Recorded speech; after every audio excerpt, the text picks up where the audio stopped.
Wuthering Waves has recently came out with their 1-year anniversary in their 2.2 update with a much anticipated 5-star resonator named Zani, who is a Spectro Broadblade user. However, Zani has split the Wuthering Waves community in a lot of different ways, both good, bad, and neutral.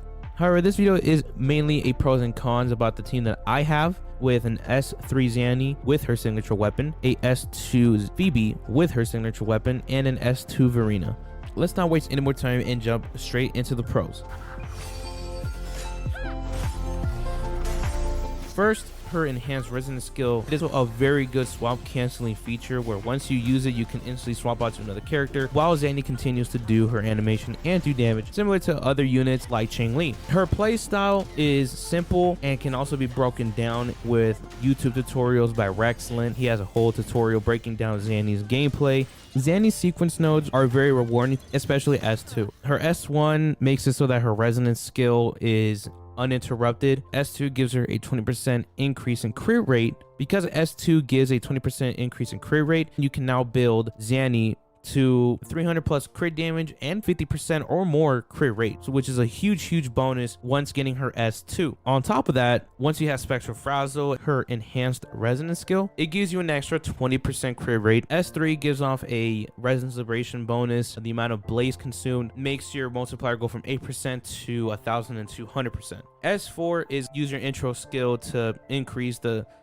party's attack for 20 to 30 seconds. The last two I can't remember off the top of my head, but I do have them on the video. S5 increases resonance liberation damage, and S6 just makes it so that when you go under 70 blaze, you gain another 70 blaze on top of that. She doesn't die, but she takes a 1 HP critical hit, which prevents her from dying. Her best in-slot support unit being Phoebe, her signature weapon, and some sequence node buffs can also make Zani one of the best main DPS units in Wuthering Waves. Now let's move over to the cons. Her enhanced resonance skill has a weird lock-on system. There are times if I'm fighting 4 or 5 enemies, she will lock on to a enemy who is farther behind the crowd than the 2 or 3 enemies that are in front of her. She will sometimes lock on to an enemy, use one slash of her enhanced resonance skill and waste the last one on nobody, which has a lot of damage behind it. Maybe they fixed it, maybe they didn't. Her playstyle, at the very least, in my experience, is high risk, high reward, because her normal form against certain enemies or bosses is a challenge depending upon how you use her. I specifically do not like gauntlet characters in Wuthering Waves. I personally like to play with swords, broad blades, and rectifier, and maybe here and there pistol users, because depending on who it is that you're fighting, you do want her enhanced resonance skill to be ready, so that way you can get that Spectral Frazzle and some more stacks on top of that before going into her resonance liberation. I just find myself sometimes being in low health situations, especially in her resonance liberation, like the Dragon of Girth or Birth, whatever that dude's name is, or with Lorelei. Good luck with that. You just kind of need to be smart with how you're going to play Zani in certain situations, just because her play style is high risk, high reward. One of the biggest cons that Zani has mainly has to do with free-to-play players. While her sequence nodes are very good and can help build a lot more damage, it creates an locked behind a paywall type of situation for free-to-play players. Without Phoebe's signature weapon and 1 or 2 of her sequence nodes, there is a lot of damage to be lost. There are people comparing Phoebe with or without her signature weapon with or without sequence nodes to Spectral Frazzle Rover. The reason why I see this as a massive con is because ever since Zani got leaked with Phoebe being her best in slot, a lot of players, including myself, were very hesitant last minute to pull for Zani, because we wanted to see whether or not she was going to need Phoebe as a mandatory support unit alongside her signature weapon. The final attack that Zani does with her resonance liberation, I sometimes peak at around 220 to maybe like 230,000 damage. However, it's not just Phoebe that creates a lot of discourse for players, but it's also Shorekeeper. The premium team that free-to-play players are scared of, that I also would be scared of, is that you would need Zani, Phoebe, and Shorekeeper. All are 5-star characters, and not to mention their 5-star signature weapons. And let's not forget that with Shorekeeper's S2, I believe you get a massive increase for all the party members. And with Phoebe, her S1 and S2 are incredible spectral frazzle amplifications for Zani as well.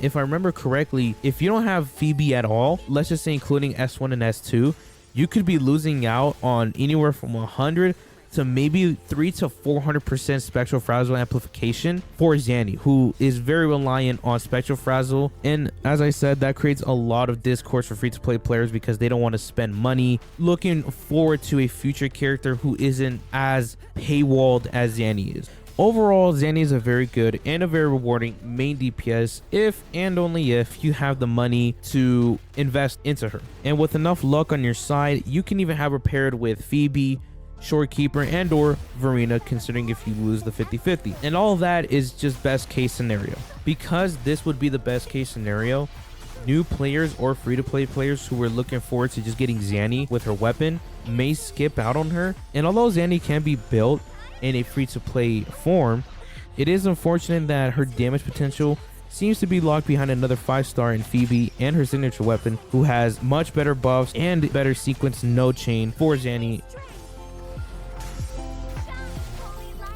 Overall, I have to say that Zani is a very good and a very rewarding DPS if and only if you have the money and the luck with you to pair her with Phoebe, Shorekeeper, or Verena and their signature weapons in the best case scenario.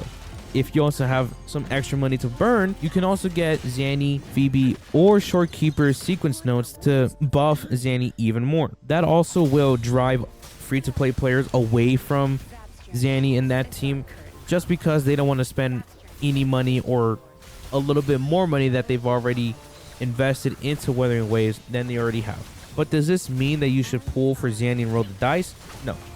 Because unless you were already saving for her banner at the start of Renesita, when they showed off the drip marketing for the 5 or 6 characters that they were going to have for Renesita, and knowing through the leaks that Phoebe, her weapon, and other support units would be her best in slot, it would only make people skip out on all of the characters in between Zani's anniversary banner and the start of the 5-star characters from Renesita, which is very unfortunate because a lot of players would like to have Carlotta, Brant, Phoebe, Urochia, and many other characters.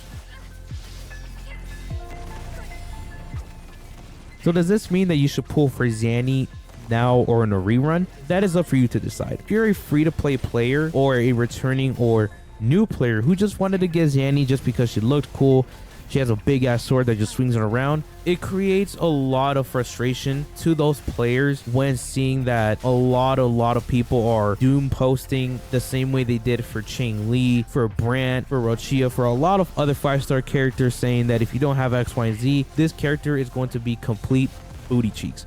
As much as this video has gone through the pros and cons in my experience, I would say that if I had known about everything that we know now about Zani, I probably would still pull for her, but I would probably have pulled for other 5-star characters in between her banner and the release of Renesita. In the end, Zani is a character that can hard carry your team with some financial decisions and some gacha game luck. To have her paired with Phoebe, Shorekeeper, and their signature weapons, she's unfortunately not for everyone. But one thing that you should keep in mind is that this is a gacha game, and gacha games are going to do what gacha games do best: paywall ? A 5-star character with another 5-star character, make their sequence nodes absolutely game breaking and also paywalled. There's a lot of things that go into consideration when wanting a 5-star character in any gacha game nowadays. I would say that the investment and the ROI is pretty good, but like I said, my Zani is an S3 paired with an S2 Phoebe and S2 Verena. Do you need to go for that specific team? No, you don't, because there are free-to-play options and there are just other alternatives that may have lower DPS numbers, but that's for other people and other internet mathematicians who have more time on their hands than I do for that. Like I said, I don't want this video to stray you away from Zani, because even on her own, she can get the job done, but it's just unfortunate that a lot of her potential damage output seems to be paywalled heavily behind 2 5-star characters and 2 5-star weapons. But that's just the nature of gacha games nowadays. That being said, thank you so much for watching. watching. Hope y'all have a great day. Let me know what y'all think about Zani. Is she worth the pull for you? How much money did you spend on her? And are you low-key regretting your decision on spending money on a gacha game character? Let me know about that. Peace the fuck out. I'll see you on the next video.